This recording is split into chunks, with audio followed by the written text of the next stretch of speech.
Number 1. Duhert was last seen in St. Louis, Missouri on November 13, 1996. He left home at 4:40 a.m. to go to work at Target but never arrived. At 7 a.m., his black 1996 Pontiac Grand Am was found locked and abandoned on the shoulder of the westbound span of the Jefferson Barracks Bridge. Duhert's loved ones describe him as a reliable person with no history of leaving without warning. He played soccer and baseball at Oakville High School, where he was a good student. After graduation in 1993, he attended St. Louis Community College for 2 years. He transferred to Southeast Missouri State University for the autumn semester of 1996, majoring in business, but after just 6 days in classes he dropped out.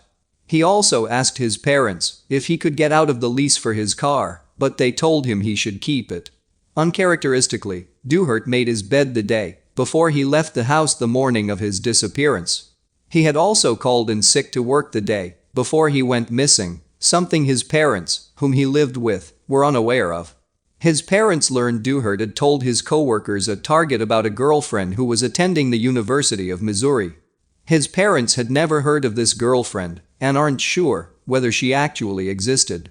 He left his credit cards behind and $70 in cash, as well as a note saying, "Mom and Dad, I'm so sorry it had to come to this." The Duhert family regularly received hang-up phone calls from a blocked number after Duhert disappeared. The calls began shortly after Christmas in 1996 and continued until the summer of 1997, when they stopped. Duhert's parents believed the calls were from their son. Police searched the Missouri River for his body, but never found anything. He is missing under unclear circumstances and his case remains unsolved. Number 2. Edwin was last seen with his 2 friends, Joel and William Hogue, on May 10, 1967 in Hannibal, Missouri. They were last seen in the South Side area. The 3 of them were off to explore a cave known as Murphy's Cave, near the Highway 79 construction project. They were carrying 1 scout shovel, flashlights, and a homemade lantern at the time. The Hogue brothers had been punished the night prior to their disappearance, since they had snuck off to the cave without permission. They were not supposed to leave their yard at the time. They snuck away while their parents were out. The boys were last seen at 5:15 p.m. as they watched the construction from up the road. The boys were never seen or heard from again. Investigators believe the boys may have gotten trapped inside the cave. During the day, construction work caused a cave-in at Murphy's Cave. They believed the boys were unable to get out. Extensive search and rescue operations occurred for the boys, but no evidence of their whereabouts were ever found. Another cave was searched in 2006. Construction workers were building a new elementary school on Highway 79 and discovered a small cave. Investigators looked for the bodies of Joel, William, and Edwin, but the boys weren't there. Investigators believe the boys are deceased, even if they weren't in the caves, and have placed a memorial marker in the area of the cave. Many have been skeptical of the boys' true fates, since no evidence of them being in the caves was ever found. There's been speculation that the boys might have been abducted and that something else was responsible for their disappearances. A new book written by John Wingate, a Hannibal native, suggests that the boys might have been slain by serial killer John Wayne Gacy. John was convicted of murdering 33 boys and young men in the Chicago, Illinois area between 1972 and 1978. The theory is that John encountered the 3 boys near the caves and offered them a lift home. Instead, he took the boys to a nearby wooded area where he assaulted and killed them. The possibility also stands that he might have buried them in that location as well. Wingate started to heat from 3 different psychics when he started making trips to both Hannibal and Illinois to sign his book. The 3 psychics suggested that Gacy was actually responsible for the boys' demise. The first psychic showed up at Wingate's book conference and became visibly upset because she felt the boy's presence as he spoke. Several weeks later, another psychic called one the sisters of the Hogue brothers and said she believed without a doubt that John Wayne Gacy was in fact responsible for the deaths of her 2 brothers and their friend. Another woman from Wyoming who is a psychic claimed That when she was looking at photos of the three boys, she saw visions of the boys being assaulted and slain by Gacy. Apparently, this wasn't the first time that Gacy's name came up in connection to the three boys in Hannibal. When he was arrested for his crimes in 1978, many rumors and questions went around as to whether Gacy could have been in Hannibal at the time they disappeared. It was discovered that Gacy was living and working in Waterloo, Iowa in 1967, while his mother was living in Little Rock, Arkansas at the time. If Gacy was to go and visit his mother, he would take Highway 61, which takes you right through Hannibal. There is also the fact that during the huge search for the boys in 1967, people in Hannibal reported seeing a mystery man hanging around the cave entrances for a couple of days while the road construction took place. The boys were known to be playing in the caves in the days before they disappeared.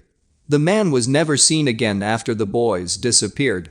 There was some skepticism towards the three women all sensing a connection to the boys and Gacy, but it's been noted that they all corroborated each other's information independently.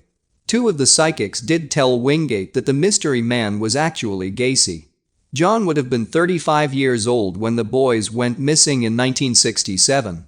He also drove each of the women around Hannibal to see if they indicated any areas of interest in August and September of 2018. He said all three of them indicated some of the same areas and locations in relation to Gacy and the boys. He said in all three cases, we'd find ourselves standing at the same location on 3 different days, and described it as beyond coincidental. One of the psychics also suggested Hat Gacy could have been responsible for 2 other disappearances in the Monroe City area. John Wagner was last seen in Monroe City after he dropped his little brother off at a school dance in February of 1968. In June of 1977, Ricky Enochs left his home in Monroe City with an unidentified individual in a vehicle with Illinois license plates and was never seen again. Both boys remain missing. Gacy has not been proven to be the killer of the Hogue brothers and Edwin, but there's much speculation that he was involved. He was executed by lethal injection on May 9, 1994. He was a diagnosed psychopath who showed no remorse for any of his crimes.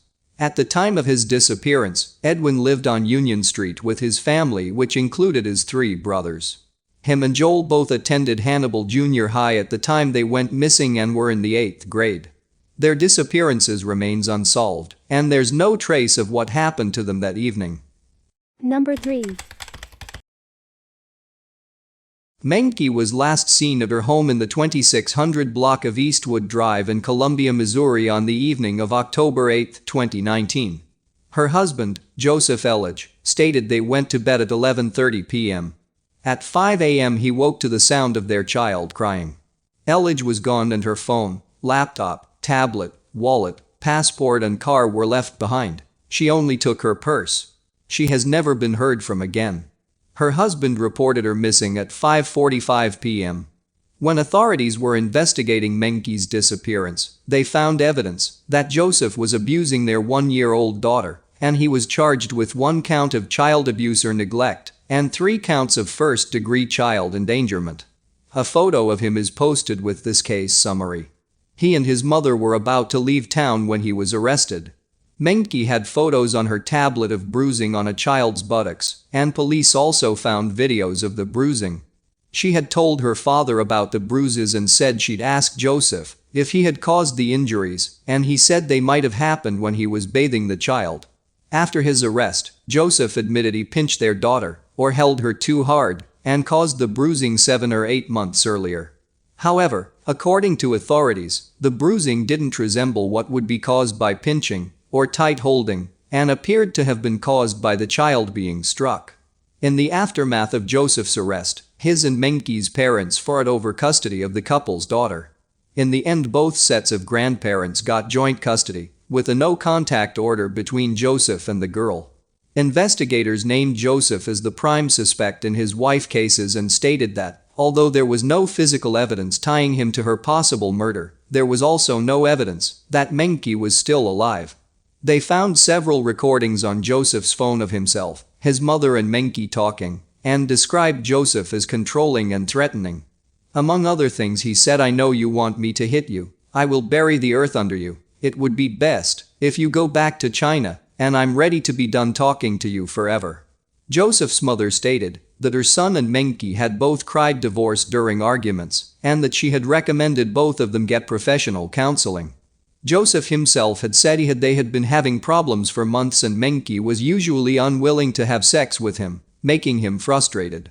Menke's mother said Joseph wouldn't allow her daughter to have a social life and would get upset if she left the house for too long.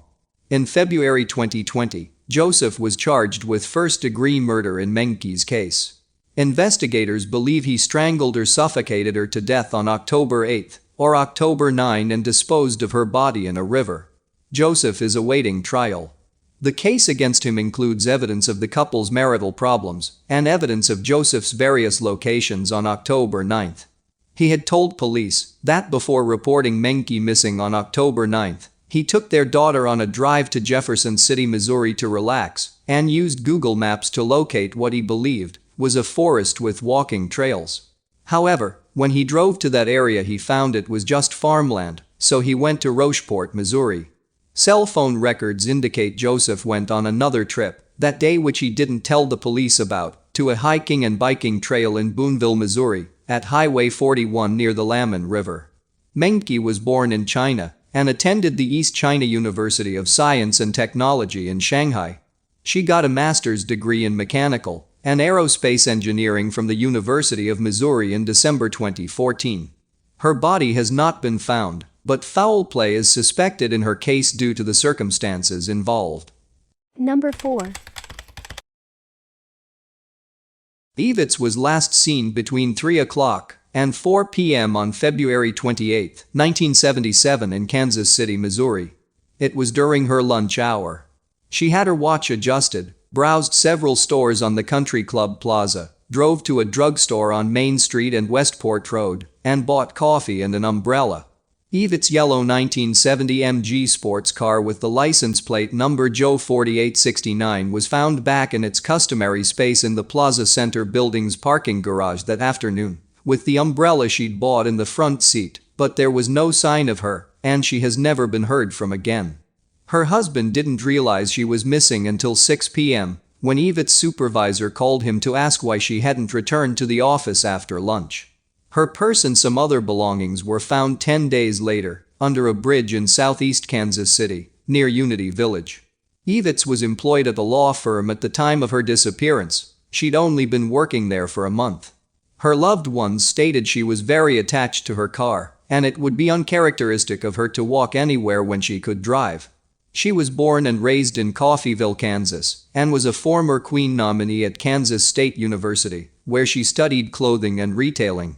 She lived in Overland Park, Kansas at the time of her disappearance, was happily married, and was not having any personal or financial problems. She is described as a meticulous person, both about her appearance and her possessions. 3 weeks after Yvitz disappeared, a 34-year-old man from Grandview, Missouri, was arrested for her kidnapping. The charges were dropped for lack of evidence, however. The suspect has not been publicly identified. Yvitz's disappearance is considered suspicious, but little evidence is available in her case. Her husband had her declared legally dead 7 years after she was last seen. He has never remarried and still hopes for answers in her disappearance. Number 5. Christian was last seen by his father, Edwin T. Ferguson, in St. Louis, Missouri on June 11, 2003. Photographs of Edwin are posted with this case summary. Between 6 o'clock and 6:30 a.m., he called the police to say that someone had driven off in his 1999 Ford Expedition SUV. He said the car had been stolen after he got out of it, leaving the keys in the ignition, to place a phone call to Christian's doctor at a phone booth at Skinker and Page. Edwin had been driving Christian to the hospital at the time, and the boy was in the backseat of the vehicle when it was stolen. The SUV was located unlocked and abandoned 2 hours later, at 8 a.m., about 5 miles from where it was taken, at a cul-de-sac, where Ronber Lane dead ends at railroad tracks in the city of Ferguson, Missouri. The vehicle contained numerous valuable items, including a laptop computer, a camera, 2 cellular phones and other electronic gear, and the keys were in the ignition. Christian was gone, however, and police and their tracker dogs found no sign of him in the vicinity. He probably wouldn't have been able to get out of the car without assistance. Authorities stated Darwin refused to take a polygraph test, and there have been inconsistencies in his story. He ceased cooperating with police early on in the investigation and has hired his own private investigators. Within 2 weeks of Christian's disappearance, he and his family moved out of their rental home, and investigators he hired took a lot of things away from the residence. His home has been searched twice for evidence relating to the child's case. Among other things, they found urine-stained clothes and bedding. Christian's bed had a large liquid stain that had soaked through the mattress and dripped on the floor. Darwin was employed as a bounty hunter, locating and capturing fugitives for bail bondsmen in 2003. He had a cellular phone in his possession on the morning of June 11, so it's unclear why he would have had to use a pay phone. A local man who walked past the phone booth every day on his way to work said he passed the booth at 6 a.m. and saw an African-American man use the phone, but he didn't see an SUV in the vicinity. He identified Darwin from a photo lineup as the man he had seen. A resident of Romber Lane said she saw the SUV parked there at 6 a.m., around the time Darwin says it was stolen. This account has not been confirmed. In addition, a television news tape revealed that a car belonging to a close friend of Darwin's was parked at Skinker and Page shortly after Darwin reported the car theft. That same friend lives just blocks from where the SUV was later recovered. Christian's mother, Theda, married Darwin in February 1994, 4 months after Christian was born. A photograph of Theda is posted with this case summary. She gave birth to a healthy son, Connor, 8 months after the wedding. The couple separated in October 1997, and their marriage was annulled a year later. Darwin and Theda both accused each other of neglecting Christian's medical needs, among other things, during the ensuing custody battle. Darwin got full custody of Christian and Connor in 1999, and Theda was ordered to pay child support. She filed multiple complaints against her ex-husband, accusing him of abusing and neglecting his children. After Theda remarried, her relationship with Darwin became somewhat more amicable, and he allowed her more access to the children. The state of Missouri provided home health care nurses for Christian after he became disabled in 2001. The nurses took over almost all aspects of his care, including feeding him, until mid-March 2003. After that, the state canceled the family's nursing benefits because Darwin hadn't enrolled Christian in school. Some of the family's nurses believed Christian was neglected. They stated his stepmother, Monica, wanted nothing to do with him. He wasn't adequately fed, and sometimes he didn't get his diapers changed for days at a time. Throughout Christian's life, Darwin missed doctor's appointments and was inconsistent about giving his son his medicine. Christian had to be hospitalized at least twice as a result. In one incident, in 2000, he claimed he was unable to fill Christian's prescriptions because the pharmacy had run out of the medications. This story turned out to be untrue. Christian's nurses noted that Darwin often failed to replenish the boy's stock of medication. When they told him it was low, 2 of them started buying Christian's medicine themselves because Darwin wouldn't do it. After Christian's disappearance, authorities discovered the child had probably been chronically under-medicated for at least several months prior to his reported abduction. Investigators located many full prescription bottles which should have been used up. The last time anyone ordered Christian's medications from the pharmacy was in late April 2003, 6 weeks prior to his disappearance, and the medicine was never picked up. Christian's nurses stated he was normally very active and needed to be watched constantly. Without enough medication, he would become lethargic and nap much of the time, making him easier to manage. Theda was still fighting for custody of Christian and Connor at the time of Christian's disappearance. She had been forbidden by a judge to see them except during specific visiting times, and she hadn't seen Christian for 3 months before he vanished because Darwin had missed 2 scheduled visits. The last time Theda had a visit with Christian and Connor was in March 2003, a little over a week after Christian's nursing care stopped. She noticed both boys were unkempt and dirty. Christian had a diaper rash, and he had lost weight. He also smelled of ammonia and was unusually clumsy, indications that he was experiencing a citrullinemia episode, so she took him to the hospital for treatment. Darwin picked up Christian after his release from the hospital and took him home. Theda never saw her oldest son again. In April 2003, Theda again filed for custody of Christian and Connor. Darwin refused to let her see them. On June 9, 2 days before Christian's disappearance, a judge ordered Darwin to abide by the visitation schedule with Theda or be held in contempt of court. The next scheduled visit was supposed to be on June 14, but by then Christian had disappeared. Darwin's mother and stepfather got custody of Connor in the aftermath of Christian's disappearance, and he lived with them until 2007, when his grandparents returned him to Theda's care. She has since divorced from her second husband. Connor shared a room with Christian at the time of Christian's disappearance. When interviewed by police, Connor stated that early in the morning, while it was still dark outside, Darwin entered the room, wrapped Christian in a blanket, carried him out and drove away. Connor's stepsister, who was in her teens at the time, corroborated the statement, saying she thought Darwin left at about 4 a.m. Connor also stated that 2 days before Christian's disappearance, he noticed his brother's gastric feeding tube was missing.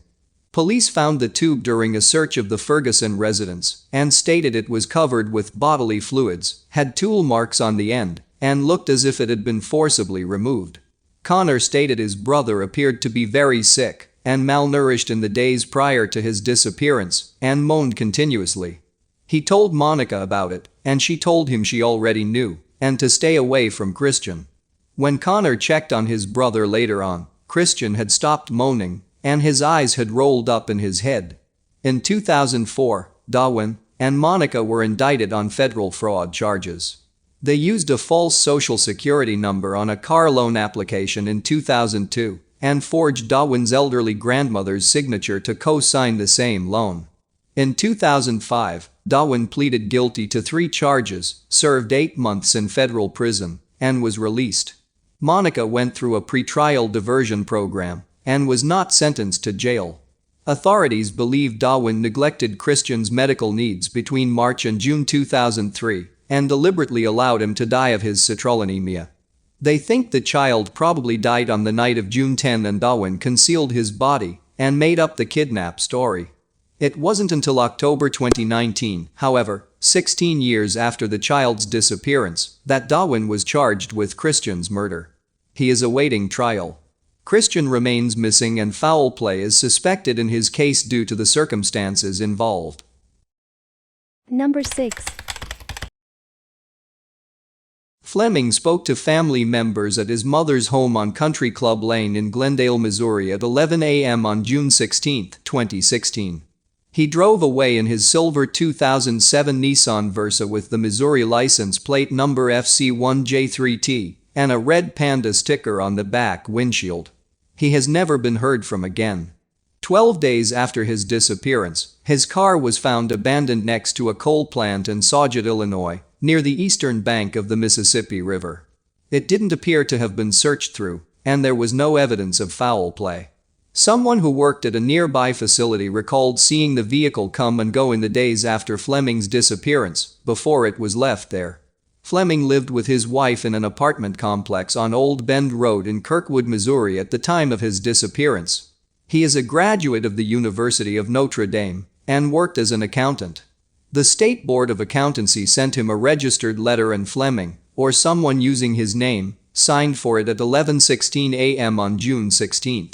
Fleming's mother's home is only a few minutes from his own, and he would have had time to get home and sign for the letter, but an attorney for the Board of Accountancy didn't believe the signature was his.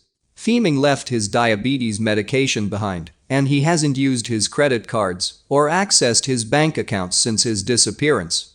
Police haven't found any evidence of suicide or suspicious circumstances in his case, but it remains unsolved. Kirkwood police are investigating